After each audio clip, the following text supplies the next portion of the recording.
చేర్పులతో విసిగిపోతున్న YCP నేతలు అసంతృప్తిని ఆపుకోలేక ధిక్కర స్వరం వినిపిస్తున్నారు. జాబితా రిలీజ్ చేసిన ప్రతిసారి అసమ్మతి నేతల సంఖ్య కూడా పెరిగిపోతూ వస్తోంది.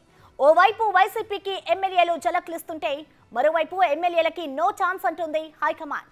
దీంతో అసంతృప్తుల సెగ రోజు రోజుకి తారాస్థాయికి చేరుతోంది. ఇప్పటి వరకు 32 మంది సిట్టింగ్ ఎమ్మెల్యేల మొండి చేయి తప్పలేదు.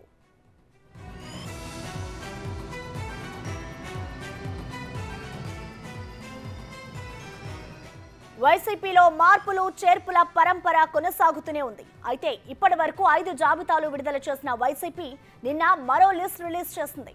10 మందితో 6వ జాబితాను ప్రకటించింది. 4 ఎంపీ 6 ఎమ్మెల్యే స్థానాలకు ఇన్ఛార్జీలను ప్రకటించింది. ఎంతో ఆసక్తికరంగా మారిన నెల్లూరు సిటీ అసెంబ్లీ స్థానానికి కూడా ఈ జాబితాలో ఇన్ఛార్జిని ప్రకటించారు. మాజీ మంత్రి అనిల్ కుమార్ ను నర్సరావుపేట ఎంపీ స్థానానికి బదిలీ చేయక ఆయన స్థానంలో నెల్లూరు సిటీ ఇన్ఛార్జిగా డిప్యూటీ మేయర్ ఎండి ఖలీల్ ను నియమించారు.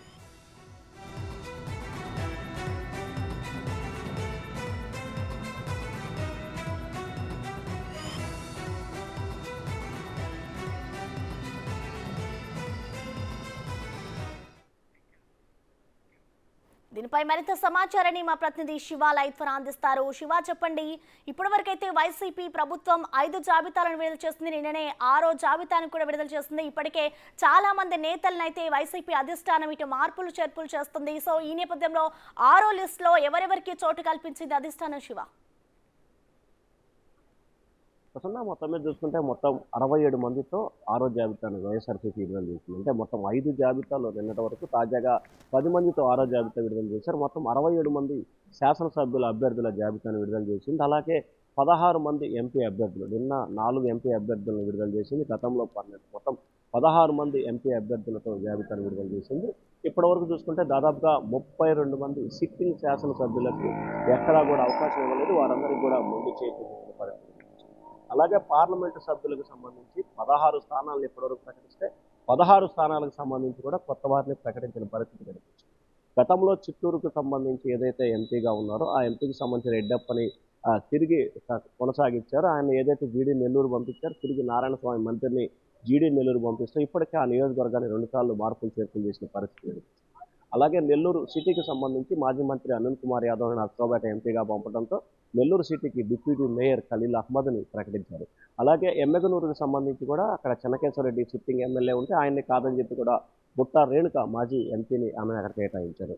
అలాగే కృష్ణా జిల్లా మైలవరం నియోజకవర్గానికి సంబంధించి ప్రస్తుతం సిట్టింగ్ ఎమ్మెల్యే వసంత కృష్ణ ప్రసాద్ ఉంటే అతన్ని కాదని జెడ్పీటీసీ తిరుపతిరావుకి అక్కడ కేటాయించారు. ఇక మరొక వైపు చూసుకుంటే ప్రకాశం జిల్లాకు సంబంధించి మార్కాపురం ఎమ్మెల్యే గెద్దలూరు ఎమ్మెల్యేని మార్కాపురంకి, అన్నారాంబాబుని మార్కాపురానికి, నాగార్జున రెడ్డిని గెద్దలూరుకి మార్పులు చేర్పులు చేస్తూ వైఎస్ఆర్సీపీ నిన్న నిర్ణయం తీసుకుంది. ఇక పార్లమెంటు స్థానాలకు సంబంధించి కూడా చిత్తూరు ఎంపీకి సంబంధించి రెడ్డప్పని కొనసాగిస్తూ వైసీపీ అధిష్టానం మరొకసారి నిర్ణయం తీసుకుంది. అలాగే రాజమండ్రికి సంబంధించి శ్రీనివాసులు, నర్సాపురంకి సంబంధించి బాల, ఆమె ఏదైతే కార్పొరేటర్గా ఉన్నారో ఆమెను కూడా కొనసాగిస్తూ నిర్ణయం తీసుకున్న పరిస్థితి కనిపిస్తుంది. మొత్తం ఓవరాల్గా చూసుకుంటే మరొక వైపు మాజీ కేంద్ర మంత్రి గుంటూరుకు సంబంధించి వెంకటేశ్వర్ల కుమారెడ్డి ఉమ్మారెడ్డి వెంకటరమణని గుంటూరు ఎంపీగా కేటాయించిన పరిస్థితి కనిపిస్తుంది. గతంలో ఇక్కడ వైఎస్ఆర్సీపీ ఓడిపోయింది, టీడీపీ గెలిచింది. సో ఈ నేపథ్యంలో మొత్తం 10 మంది జాబితాలకు సంబంధించి కూడా నిన్న విడుదల చేశారు. నిన్న విడుదల చేసిన జాబితాలో 2 సిట్టింగ్లకి మైలవరం అలాగే ఎమ్మెగనూరు, ఈ 2 అసెంబ్లీ నియోజకవర్గాల్లో 2 సిట్టింగ్లకి మొండి కల్పించిన పరిస్థితి కనిపిస్తుంది. ఒకవైపు మార్పులు చేర్పులు చేస్తూనే మరొకవైపు దాదాపు సిట్టింగ్లకు అవకాశం ఇస్తున్న పరిస్థితి మాత్రం కనిపించట్లేదు. దాదాపుగా ప్రధానంగా చూసుకుంటే మనం చిత్తూరు జిల్లాకు సంబంధించి చిత్తూరు నుంచి జీడి నెల్లూరు, అలాగే ఎంపీకి సంబంధించి సత్యవీడు, అలాగే గూడు, ఇట్లా వరుసగా ఉమ్మడి చిత్తూరు జిల్లాకు సంబంధించి కూడా ఇప్పటికే ఒకసారి ఎంపీ, మరొకసారి ఎమ్మెల్యే, మరోసారి ఎంపీ, ఇట్లా చిత్తూరు, అలాగే తిరుపతి, సత్యవీడు, అలాగే తాజాగా చూసుకుంటే జీడి నెల్లూరు, ఈ 4 నియోజకవర్గాలకు సంబంధించి ఇప్పటికే 3 సార్లు అటు నుంచి ఇటు, ఇటు నుంచి అటు, అటు నుంచి ఇటు మార్పులు చేసిన పరిస్థితి. కానీ రాష్ట్ర వ్యాప్తంగా ఐపాక్ బృందం సర్వేలనే ప్రామాణికంగా తీసుకుంటున్న జగన్మోహన్ రెడ్డి మాత్రం చిత్తూరు జిల్లాకు సంబంధించి ఐపాక్ బృందాన్ని పట్టించుకోవట్లేదు. కేవలం పెద్దిరెడ్డి రామచంద్రారెడ్డి చేసిన సూచనలు మాత్రమే ఇక్కడ ఆయన ప్రామాణికంగా తీసుకుంటున్న పరిస్థితి కనిపిస్తుంది. ఎందుకంటే ఐపాక్ చేసిన సూచనలకు అనుగుణంగానే 4-5 లిస్టుల్లో ఆయా అభ్యర్థులు ప్రకటించారు. కానీ అక్కడ స్థానికంగా ఏర్పడుతున్న వ్యతిరేకత తదితర అంశాల నేపథ్యంలో కూడా పెద్దిరెడ్డి రామచంద్రారెడ్డి చేసిన సూచనల మేరకు మాత్రమే చిత్తూరు ఎంపీ విషయంలో కానీ, తిరుపతి ఎంపీ విషయంలో కానీ, జీడీ నెల్లూరు విషయంలో కానీ, లేకపోతే మిగిలిన అసెంబ్లీ నియోజకవర్గాలకు సంబంధించి కూడా మార్పులు చేర్పులు చేస్తారు. ఇప్పటివరకు 4 చోట్ల కూడా ఏదైతే గతంలో ప్రకటించారో మళ్ళీ రెండోసారి అక్కడ మార్పులు చేర్పులు చేసిన పరిస్థితి కనిపిస్తుంది. దాంట్లో సత్యవీడు, జీడీ నెల్లూరు, అరకుకు సంబంధించి కూడా 3 సార్లు మార్పులు చేర్పులు చేశారు.